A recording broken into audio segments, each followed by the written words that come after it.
Hello everyone and welcome to Winning Edge. Winning Edge के session में आप सभी का स्वागत है। और इस क्लास में हम लोग ज्योग्राफी का सीरीज़ कर रहे हैं। ज्योग्राफी के इन लेक्चर्स में आज हम पहुंचे हैं जो आपका कोस्टल प्लेन्स ऑफ इंडिया है। कोस्टल प्लेन्स का मतलब है इंडिया का जो कोस्ट है, जो डिफरेंट डिफरेंट रीजन से आपका सराउंडेड है बाय सी, उसको आज हमने करना है। मेरा नाम विक्रम भारद्वाज है और आप हमारे साथ जुड़ चुके हैं विनिंग एज में। चलिए देखते हैं। अगर हम उत्तराखंड के कोस्टल प्लेन्स की बात करें तो उत्तराखंड की अगर हम इंडिया की कोस्टल प्लेन्स की बात करें तो इंडिया की जो कोस्ट है वो डिफरेंट डिफरेंट जगहों पर डिफरेंट डिफरेंट नामों से जानी जाती है। जैसे आपके सामने है, यहाँ पर कच्छ कोस्ट आपको नज़र आता है। कच्छ कोस्ट के बाद आप देखें तो यहाँ पर आपको काठियावाड़ नज़र आता है, यहाँ गुजरात प्लेन के नाम से नज़र आता है। यहाँ पर आप देखेंगे तो कोंकण कोस्ट लिखा है, यहाँ मालाबार कोस्ट लिखा है, कोरोमंडल, नॉर्दर्न और उत्कल। सो आप देखें जो हमारे कोस्टल प्लेन्स हैं इंडिया के, वो अलग अलग जगहों पर अलग अलग नाम से आपके जाने जाते हैं। और आज हम यही स्टडी करेंगे कि कौन कौन सी जगह पर इन कोस्टल प्लेन्स को किस किस नाम से जाना जाता है और क्या इनकी स्पेशल कैरेक्टरिस्टिक्स हैं जिनको हमने पढ़ना है या जो एग्ज़ाम में हमसे क्वेश्चन के तौर पे पुटअप की जाती हैं यूपीएससी के द्वारा। चलिए अगर हम बात करें इंडिया की कोस्टलाइन की बात करें तो इंडिया का जो कुल कोस्टलाइन है, जो कोस्टलाइन है इंडिया का, वो कितना है? अराउंड 7516.6 किलोमीटर है। जिसमें जो मेन लैंड का जो कोस्टलाइन है वो कितना है? 6100 किलोमीटर से, यानी कि ये वाला जो कोस्टलाइन है ये कितना है आपका? 6100 किलोमीटर से, ठीक है। और जो 1197 किलोमीटर जो कोस्टलाइन है वो किससे जुड़ा हुआ है? आपके आइलैंड से आपका जुड़ा हुआ है।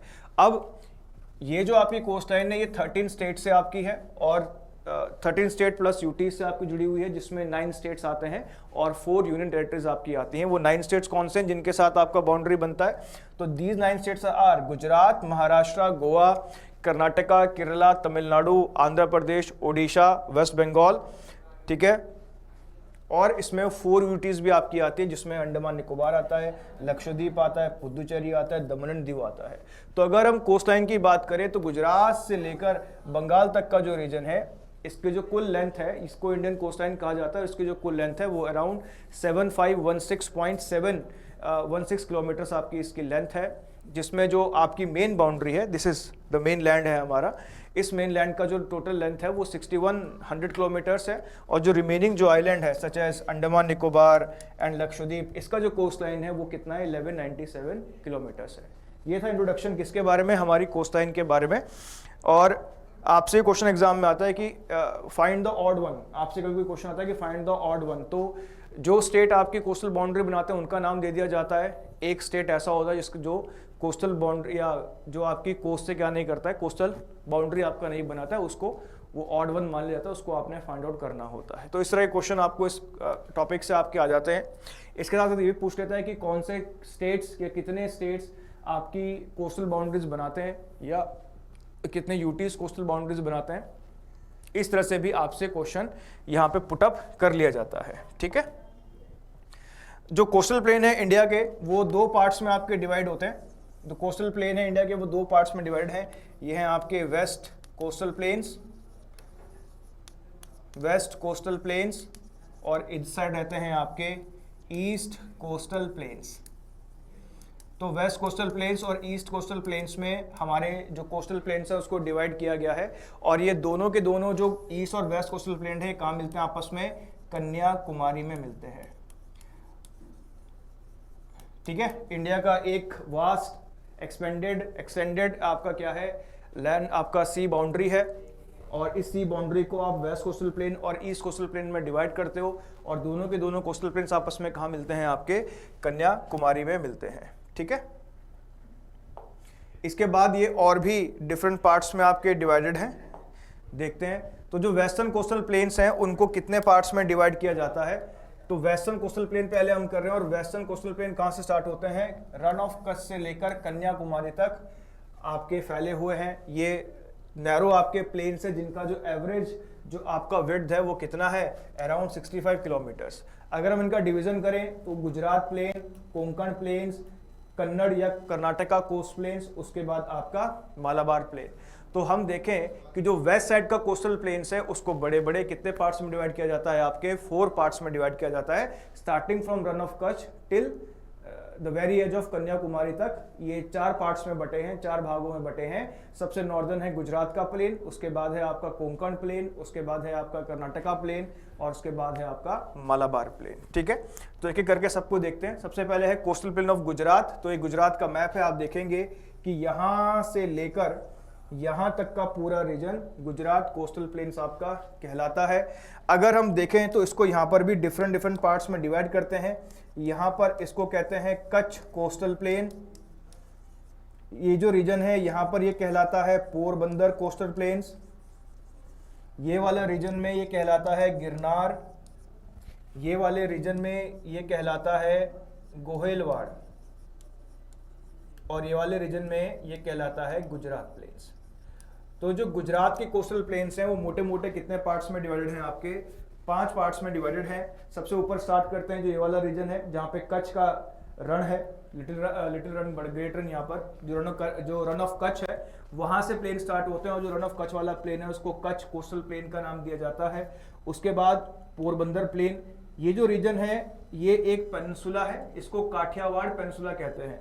तो काठियावाड़ का जो कोस्ट है वो 4 पार्ट्स में डिवाइडेड है। जो आपका वेस्टर्न कोस्ट है इसको पोरबंदर कहते हैं। जो मिड कोस्ट है, देखो यहाँ पर जो है अगर हम बात करें तो यहाँ पर गिरनार हिल्स हैं, गिरनार की पहाड़ियाँ हैं, और गिरनार के पहाड़ी के नीचे जो कोस्ट आपका लगता है उसको हम गिरनार कोस्ट का नाम देते हैं।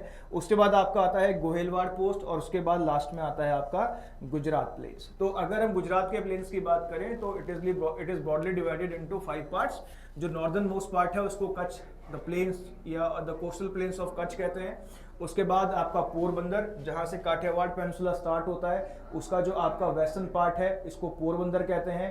फिर सेंटर में ये जो रीजन है इसको हम कहते हैं गिरनार, ये जो रीजन है इसको हम कहते हैं गिरनार कोस्ट। गिरनार कोस्ट के आगे जो कोस्ट बनता है इसको हम कहते हैं गोहेलवाड़ कोस्ट, और इसके आगे जो कोस्ट बनता है ये कहलाता है गुजरात कोस्टल प्लेन्स। तो गुजरात के जो कोस्टल प्लेन है कितने पार्ट्स में डिवाइडेड हैं? आपके 5 पार्ट्स में। कौन कौन से पार्ट हो गए? सबसे नॉर्दर्न पार्ट जो है ये कहलाता है कच्छ कोस्टल प्लेन, है ना, ये जो रीजन ये कहलाता है कच्छ कोस्टल प्लेन। उसके बाद है आपका पोरबंदर, उसके बाद है आपका गिरनार, गोहेलवाड़ और गुजरात। सो ये क्या है आपके सामने? गुजरात का कोस्टल प्लेन है। ठीक है, तो ईस्टर्न पार्ट है उसमें क्या है आपके बहुत सारे सेडिमेंट्स हैं जो फर्टाइल भी है, और जो कोस्टल पार्ट है उसमें क्या है आपके सेमी एरिड लैंडस्केप देखने को मिलते हैं, किसमें आपके गुजरात की हमने बात की अभी अभी। ठीक है, नेक्स्ट की अगर हम बात करें, नेक्स्ट जो आपका प्लेन है ये कहलाता है कोंकण प्लेन। तो आप देखें कि जहाँ से गुजरात प्लेन खत्म होते हैं इसमें गोवा भी इंक्लूडेड रहता है, और जहाँ से कर्नाटका का कोस्टल बाउंड्री आपका स्टार्ट होता है वहाँ तक कोंकण प्लेन्स आपके फैले हुए हैं। महाराष्ट्र का जितना भी आपका कोस्ट है, ठीक है, दमन से लेकर गोवा तक जो रीजन है यहाँ पर कोस्टल प्लेन्स को माना जाता है, और इनकी जो एवरेज विड्थ जो आपकी रहती है ये अराउंड 50 से 80 किलोमीटर की क्या है एवरेज विड्थ है। ठीक है, इसके साथ इसमें बहुत सारी क्लिफ्स देखने को मिलती हैं, शोल्स देखने को मिलते हैं, हमें रीफ भी देखने को मिलती है इन सारे के सारे कोस्टल प्लेन्स में। ठीक है, इसके साथ साथ अगर हम देखें तो इस रीजन में बहुत सारे नेचुरल पोर्ट्स भी आपके बनते हैं। ठीक है, इस रीजन में क्या बनते हैं आपके बहुत सारे नेचुरल पोर्ट्स भी आपके बनते हैं। अगर इन कोस्टल प्लेन्स की हम बात करें लंबाई की, तो इनकी जो लंबाई है वो ऑलमोस्ट 500 किलोमीटर्स के आसपास देखने को मिलती है। ठीक है, सो गुजरात प्लेन के नीचे या गुजरात प्लेन के साउथ में जो महाराष्ट्र के रीजन में कोस्टल प्लेन्स आते हैं उनको हम क्या नाम देते हैं? कोंकण। ना कोंकण एरिया किसको कवर करता है? पूरा महाराष्ट्र और गोवा को कवर करता है। कितना लेंथ है इसका? इसका लेंथ है आपका अराउंड 500 किलोमीटर्स का आपका लेंथ है, और 50 टू लेकर 80 किलोमीटर की क्या है इसकी विड्थ हमको देखने को मिलती है। ठीक है, सो गुजरात के साउथ में ये प्लेन आपका फैला हुआ है। ठीक है, मुंबई जो है ये इसी मैदान में आपका बसा हुआ है। ठीक है, मुंबई जो है एक आइलैंड पे बसा है, आइलैंड का नाम है आपका सालसेट। ठीक है, इसी कोंकण कोस्ट में ही आपको क्या देखने को मिलेगा? एक आइलैंड देखने को मिलेगा। इस आइलैंड का नाम क्या है आपका? सालसेट। सालसेट आइलैंड पर ही बसा है आपका मुंबई सिटी। चलिए नेक्स्ट देखते हैं। अगला जो है आपका कर्नाटका कोस्टल प्लेन्स हैं। तो जैसा मैंने आपसे कहा अभी कि जहाँ पर आपके महाराष्ट्र के प्लेन ख़त्म होते हैं और कर्नाटका का बॉर्डर आपका लगता है, यहाँ पर जो ये जो रीजन है इसको कर्नाटका कोस्टल प्लेन्स या कन्नड़ा कोस्टल प्लेन्स का नाम दिया जाता है। ठीक है, किसका नाम देते हैं इसको? या तो आपका कर्नाटक कोस्टल प्लेन आप कह सकते हो, या इसको आप नाम दे सकते हो किसका? आपका कन्नड़ा कोस्टल प्लेन्स का। अगर हम बात करें तो ये नैरो आपकी स्ट्रिप है, लगभग इसकी जो चौड़ाई है, जो विड्थ जो है 30 से 50 किलोमीटर्स है। ठीक है, और कुछ कुछ जगह पे ज़्यादा चौड़ा भी है, जैसे मंगलौर के पास इसकी जो एवरेज विड्थ है वो कितनी है आपकी? 70 किलोमीटर्स है। ठीक है, इसके साथ साथ आप देखें कि ये जो आपका रीजन है, यहाँ पर अपलैंड्स या हाईलैंड्स बहुत ज़्यादा देखने को हमको मिलते हैं। कुछ रिवर जो है, जैसे शरावती आपकी हो गई, इस स्लोप से आपका बहकर सीधा समुद्र में जाकर मिल जाती हैं। इसी रीजन पर इंडिया का सबसे बड़ा वाटरफॉल गोरसोपा या जोग, जो कितना मीटर ऊंचा है, 270 मीटर हाई है, वो आपका अवस्थित है। ये हमने पिछले क्लास में भी डिस्कस किया था कि इंडिया का सबसे हाईएस्ट वाटरफॉल जो है उसका नाम है जोग या गोरसोपा। जोग, गोरसोपा या महात्मा गांधी फॉल, जो किस रिवर पर है आपका? शरावती रिवर पर है। ये देखें आपका यहाँ पर लिखा है शरावती रिवर। ठीक है, चलिए, तो इंडिया का सबसे हाईएस्ट फॉल कौन सा हो गया आपका? जोग। जोग को गैर सोपा के नाम से भी जाना जाता है। जोग क्या है? सबसे हाईएस्ट फॉल है। जबकि वर्ल्ड का सबसे हाईएस्ट फॉल कौन सा है आपका? एंजल फॉल है। ठीक है, कहां पर? वेनेजुएला में। ठीक है, एंजल फॉल है वेनेजुएला में। और सेकंड नंबर पे जो हाईएस्ट फॉल है इसका नाम है टुगेला। टुगेला जो आपका फॉल है ये साउथ अमेरिका में है। ड्रेकन्स, साउथ अफ्रीका, माफ कीजिएगा, साउथ अफ्रीका में है। ड्रेकन्सबर्ग पर्वत आपके साउथ ईस्ट की तरफ है, साउथ अफ्रीका के। और इस ड्रेकन्सबर्ग पर्वत पर आपका कौन सा फॉल है? आपका टुगेला फॉल है। ठीक है, चलिए, जो सेकंड हाईएस्ट है वर्ल्ड में। नेक्स्ट जो है ये है आपका केरला या मालाबार प्लेन्स इनको कहा जाता है। केरला और मालाबार जो आपके प्लेन्स हैं, केरला या मालाबार जो आपके प्लेन है, कन्नड़ प्लेन का जो साउथ वाला रीजन है, इसको केरला या मालाबार प्लेन के नाम से आपका जाना जाता है। तो कर्नाटका प्लेन से लेकर कन्याकुमारी तक का जो रीजन है, कर्नाटका प्लेन से लेकर कन्याकुमारी तक का जो रीजन है उसको किस में काउंट किया जाता है? आपका मालाबार रीजन में। मालाबार रीजन काफ़ी इंपॉर्टेंट है इंडिया के लिए, क्योंकि इंडिया सारी की सारी जो आपकी मिलिट्री एक्सरसाइजेज है वो भी कहाँ करता है? आपका मालाबार कोस्ट में करता है। आपने सुना है Malabar exercise, Malabar naval exercises, Malabar युद्धाभ्यास, है ना?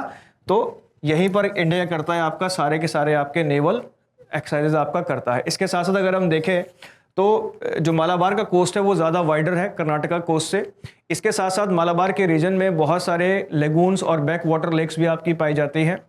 ऐसी लेगून और बैक वाटर जो आपकी लेक हैं, इसको हम कयाल के नाम से जानते हैं। जैसे अस्थमुड़ी कयाल है, बेम्बनाड कयाल है, ये क्या है? आपकी लेगून और बैक वाटर आपकी लेक्स हैं जो कहाँ पाई जाती हैं? आपकी मालाबार कोस्ट में आपकी पाई जाती हैं। ठीक है, बेम्बनाड लेक जो है ये एक रामसर साइट है और ये लगभग आपका 75 किलोमीटर्स आपका क्या है? लंबी है। और इसकी जो विड्थ है वो 5 to 10 किलोमीटर के आसपास आपकी है। ठीक है, इसके बाद है आपका जो eastern coastal plain of India. Now east वाला जो पार्ट है eastern coastal plain of India उसको कहा जाता है। जैसा मैंने आपसे कहा था कि रिलेटिवली अगर हम कंपैरिजन करें तो वेस्ट के मुकाबले ईस्टर्न कोस्टल प्लेन जो है वो क्या है? ज़्यादा आपके वाइड है। ठीक है, और सबसे ज़्यादा वाइड कहाँ पर है? यहाँ पर चेन्नई के पास है। चेन्नई में जो मेरीना बीच है वो सबसे वाइडेस्ट या सबसे वाइड बीच आपका माना जाता है, सबसे वाइडेस्ट कोस्टल प्लेन आपका माना जाता है पूरे के पूरे इंडिया में।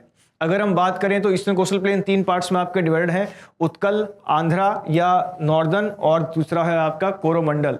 तो जो उत्कल वाला जो आपका प्लेन है, अगर हम इनका एक्सटेंशन की बात करें तो यहाँ पर एक रिवर बहती है, इसका नाम है सुवर्ण रेखा। सुवर्ण रेखा, सुवर्ण रेखा से लेकर कन्याकुमारी तक फैले हुए हैं कौन से? आपके ईस्टर्न कोस्टल प्लेन। मेनली कितने पार्ट्स में डिवाइडेड हैं? 3 पार्ट्स में, उत्कल, नॉर्दर्न सिरकार और कोरोमंडल। सबसे जो नॉर्दर्न प्लेन है ये उत्कल प्लेन है। इसमें आपका कोस्टल रीजन ऑफ उड़ीसा आपका आता है, जिसमें आपका महानदी का डेल्टा वगैरह भी आपका आता है।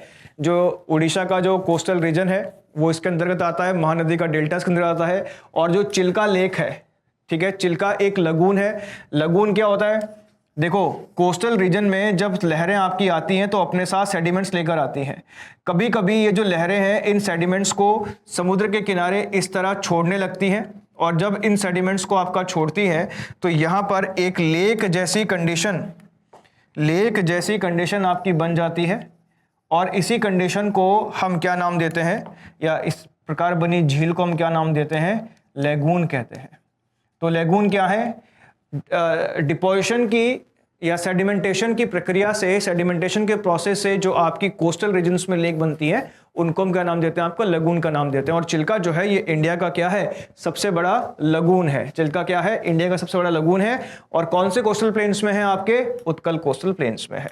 ठीक है, चलिए अगला है आपका नॉर्दर्न सिरकार्स। उत्कल और कोरोमंडल के बीच का जो रीजन है उसको नॉर्दर्न सिरकार हम कहते हैं। इसमें विशाखापट्टनम, मछलीपट्टनम जैसे रीजन्स आपके आते हैं। इसके साथ साथ अगर हम बात करें तो नॉर्दर्न सिरकार में जहां पर गोदावरी और कृष्णा रिवर का डेल्टा है, जहां पर गोदावरी और कृष्णा रिवर का डेल्टा है, वहां पर जो गोदावरी और कृष्णा की स्ट्रिंग्स आपकी निकलती हैं उनकी वजह से एक डेल्टिक लेक का फॉर्मेशन होता है। डेल्टिक लेक्स ऐसी लेक्स होती हैं, या डेल्टा लेक्स ऐसी लेक होती हैं जो डेल्टा रीजन में फॉर्म्स होती हैं due to connection of many streams together. बहुत सारी स्ट्रीम से जुड़ने से डेल्टा लेक्स आपकी बनती हैं। ठीक है, सो यहां पर जो डेल्टा लेक बनती है कहां पर? कृष्णा और गोदावरी के डेल्टा में। इसको हम नाम देते हैं कोलेरू। तो कोलेरू क्या है? एक डेल्टा लेक है। भारत की सबसे बड़ी डेल्टाई झील है कोलेरू। कहां पर आपकी बनती है? ये फॉर्म होती है between the deltas of Godavari and Krishna river. ठीक है, चलिए नेक्स्ट है आपका कोरोमंडल प्लेन। कोरोमंडल जो आपका प्लेन है वो पुलिकट से कन्याकुमारी तक आपके फैले हुए हैं। कावेरी डेल्टा का रीजन इसके अंतर्गत आपका आता है। कावेरी जो आपकी रिवर है वो बहुत ही फर्टाइल डेल्टा का फॉर्मेशन आपका करती है। इतना फर्टाइल आपका ये डेल्टा है कि इसको greenery of the south India, दक्षिण भारत का अन्न भंडार के नाम से भी आपका जाना जाता है। इसके साथ साथ जहां पे कावेरी रिवर वेस्टर्न घाट्स को कट करती है वहां पर ईस्टर्न घाट्स को जहां पर कट करती है वहां पर ईस्टर्न घाट सबसे ज्यादा वाइडेस्ट हैं। इतने वाइडेस्ट हैं कि इनकी चौड़ाई लगभग 130 किलोमीटर के आसपास है। ठीक है, सो कावेरी रिवर इस रीजन में आपकी बहती है, इस ईस्टर्न प्लेन के रीजन में आपकी बहती है, और इस ईस्टर्न प्लेन के रीजन में बहते हुए वो किसका फॉर्मेशन करती है? कावेरी डेल्टा का। कावेरी डेल्टा सबसे वाइडेस्ट रीजन है, 130 किलोमीटर आपका वाइड है। और due to fertility of this region, इस रीजन में बड़ी मात्रा में कल्टीवेशन होता है, डिफरेंट क्रॉप्स का कल्टीवेशन होता है, जिसकी वजह से कावेरी डेल्टा को हम क्या कहते हैं? ग्रीनरी ऑफ साउथ इंडिया कहते हैं। नाउ एक शॉर्टकट मैं आपको देता हूं जिससे आप सारे के सारे ये चीजें याद कर सकते हो, है ना।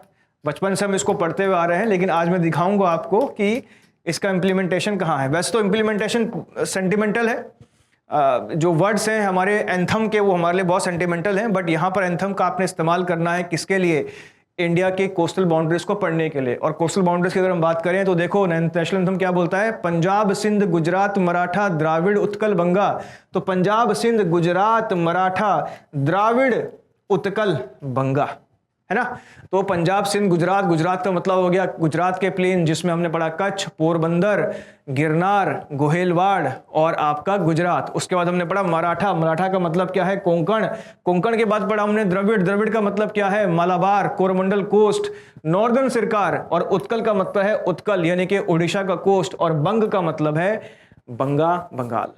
सो चिल्ड्रंस, ये था हमारा आज का टॉपिक। उम्मीद करते हैं आपको समझ में आया होगा। शॉर्टकट ध्यान रखना।